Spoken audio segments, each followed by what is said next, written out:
നമസ്കാരം, ഞാൻ രഞ്ജിത്താണ്. ആടുജീവിതം സിനിമയ്ക്ക് ഓസ്കാർ കിട്ടുമെന്ന് പറഞ്ഞു കേൾക്കുന്നുണ്ട്. പക്ഷേ ഓസ്കാർ അവാർഡ് കിട്ടില്ല.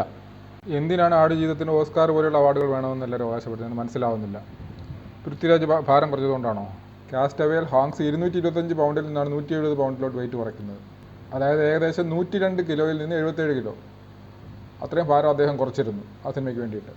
പൃഥ്വിരാജിനെ വലിയവനാക്കി കാണിക്കാൻ വേണ്ടി കാശ് ചിലവാക്കി എടുത്ത ഒരു സിനിമ എന്നതിനപ്പുറം മറ്റൊന്നും ഈ സിനിമ കണ്ടിട്ട് തോന്നുന്നില്ല. നിങ്ങൾ ആ പുസ്തകം ഒന്ന് വായിച്ചു നോക്കുക. ആടുജീവിതം എന്നുള്ള ബെന്യാമിൻ്റെ പുസ്തകം ഒന്ന് വായിച്ചു നോക്കുക. അപ്പോൾ നിങ്ങൾ ആർക്കും പറയേണ്ടി വരത്തില്ല ഈ സിനിമയ്ക്ക് ഓസ്കാർ അവാർഡ് കിട്ടണമെന്ന് നിങ്ങൾ ആർക്കും പറയേണ്ടി വരില്ല. ആടുജീവിതത്തിന് എന്തുകൊണ്ട് ഓസ്കാർ അവാർഡ് കിട്ടില്ല എന്ന ഫാക്റ്റ് മനസ്സിലാവണമെങ്കിൽ ഞാൻ പറയുന്നത് നിങ്ങൾ ശ്രദ്ധിച്ച് കേട്ട് നോക്കുക.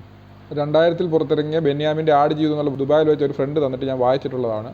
ജീവിതഗന്ധിയായിട്ടുള്ളൊരു പുസ്തകമാണ്. അത് ശരിക്കും നമുക്ക് സങ്കടം വരും ആ പുസ്തകം വായിച്ചാൽ.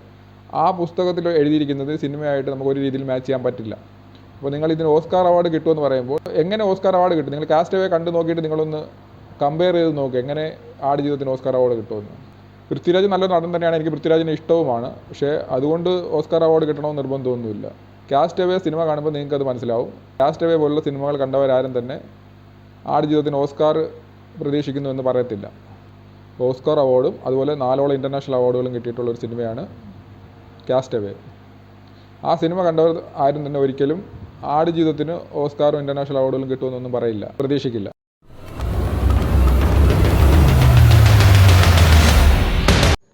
ഫെഡെക്സ് എന്ന കൊറിയൻ കമ്പനിയിലെ ഒരു ഉദ്യോഗസ്ഥനായിരുന്നു ടോം ഹാങ്ക്സ് അവതരിപ്പിച്ച ചക്ക് നോളൻഡ് എന്ന കഥാപാത്രം. ജോലി സംബന്ധമായി ചക്ക് നോളൻഡ് നടത്തിയിരുന്ന ഒരു ഫ്ലൈറ്റ് യാത്രക്കിടയിൽ ഫ്ലൈറ്റ് ക്രാഷിലകപ്പെടുകയും ആൾ താമസമില്ലാത്ത ഒരു ദ്വീപിൽ എത്തിച്ചേരുകയും തെക്കൻ പസഫിക് സീക്കടുത്തുള്ളൊരു ദ്വീപിലകപ്പെടുന്നു.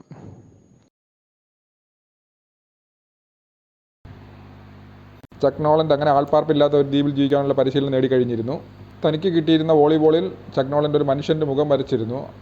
അതിന് വിൽസൺ എന്നൊരു പേര് നൽകിയിട്ട് അത് തൻ്റെ സുഹൃത്താണെന്ന് സങ്കല്പിച്ചുകൊണ്ട് അതുമായിട്ട് സംഭാഷണം നടത്തുകയും ചെയ്യുന്നുണ്ട് ചക്ക് നോളൻഡ്. ഇതിനിടയിൽ ചക്ക് നോളൻ്റെ കയ്യിൽ നിന്ന് വോളിബോൾ നഷ്ടപ്പെടുന്നു. വോളിബോൾ നഷ്ടപ്പെട്ടു എന്നറിയുന്നു ചക്ക് നോളൻഡ്. നിരാശനാവുകയാണ്. കരക്കടിഞ്ഞ് കിട്ടിയ ഒരു പോർട്ടബിൾ ടോയ്ലറ്റിൻ്റെ പ്ലാസ്റ്റിക് ഷീറ്റ് എടുത്തുകൊണ്ട് അദ്ദേഹം അതുകൊണ്ടൊരു ചങ്ങാടം ഉണ്ടാക്കി അതിൽ രക്ഷപ്പെടാമെന്ന് തീരുമാനിക്കുന്നു.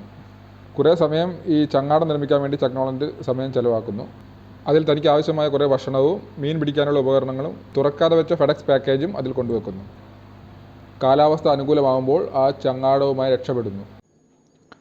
രക്ഷപ്പെട്ട് തിരികെ വീട്ടിലെത്തുമ്പോൾ ചക്ക് നോളൻഡ് കാണുന്നത് താൻ മരിച്ചുവെന്ന് കരുതി തൻ്റെ മരണാനന്തര ചടങ്ങുകൾ നടത്തുന്ന ബന്ധുക്കളെയും സുഹൃത്തുക്കളെയാണ്.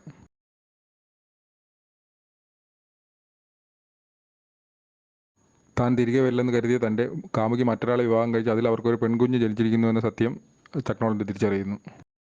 താനുമായി ഇനിയൊരു ജീവിതം സാധ്യമല്ല എന്ന് കാമുകിയിൽ നിന്ന് കേൾക്കുന്ന ചക്ക് നോളൻഡ് തിരികെ പോകുന്നു. ചക്ക് നോളൻ്റെ കാമുകിയായിരുന്ന കെല്ലി ഉപയോഗിച്ചിരുന്ന ചക്കിൻ്റെ തന്നെ ചെറോക്കി ജീപ്പ് ചക്കിനെ കാണുമ്പോൾ തിരികെ നൽകുന്നു. ചക്ക് നോളൻ തുറക്കാതെ സൂക്ഷിച്ചിരുന്ന ഒരു പാഴ്സൽ തിരികെ അതിൻ്റെ ഉടമയ്ക്ക് തന്നെ നൽകാൻ വേണ്ടിയിട്ടാണ് ചക്ക് നോളൻ അവിടെ നിന്ന് യാത്ര തിരിക്കുന്നത്. പാഴ്സലിൽ ഉണ്ടായിരുന്ന ഫ്രം അഡ്രസ് അന്വേഷിച്ച് ചക്ക് നോളൻ പോകുന്നു. അവിടെ എത്തുമ്പോൾ ആൾ താമസമില്ല എന്ന സത്യം മനസ്സിലാക്കുമ്പോൾ പാഴ്സൽ അവിടെ തന്നെ വെച്ചിട്ട് ചക്ക് നോളൻ തിരികെ മടങ്ങും വഴി ചക്ക് നോളൻ വഴിതെറ്റി ഒരു ജംഗ്ഷനിൽ നിൽക്കുന്നു. അവിടെ വെച്ച് ജീപ്പ് ഓടിച്ചു പോകുന്ന ഒരു സ്ത്രീ ചക്ക് നോളൻ്റെ ശ്രദ്ധയിൽപ്പെടുന്നു. ജീപ്പിലെത്തിയ സ്ത്രീ ചക്ക് നോളന് വഴി വിവരിച്ചു കൊടുക്കുന്നു. ശേഷം ആ സ്ത്രീ ജീപ്പ് ഓടിച്ചു പോകുന്നു. അപ്പോഴാണ് ജീപ്പിൻ്റെ പിന്നിലുള്ള ഒരു ചിത്രം ചക്ക് നോളൻ്റെ ശ്രദ്ധയിൽപ്പെടുന്നത്. താനിപ്പോൾ തിരികെ നൽകിയ പാഴ്സലിൻ്റെ മുകളിലുണ്ടായിരുന്ന അതേ ചിത്രം തന്നെയായിരുന്നു ആ ജീപ്പിൻ്റെ പിന്നിലുണ്ടായിരുന്നത്. കണ്ണിൽ നിന്നും അകന്നു മറയുന്ന ജീപ്പിനെ വിളറിയ പുഞ്ചിരിയോടുകൂടി നോക്കി നിൽക്കുന്ന ചക്ക് നോളൻ്റെ പശ്ചാത്തലത്തോടു കൂടിയാണ് സിനിമ അവസാനിക്കുന്നത്.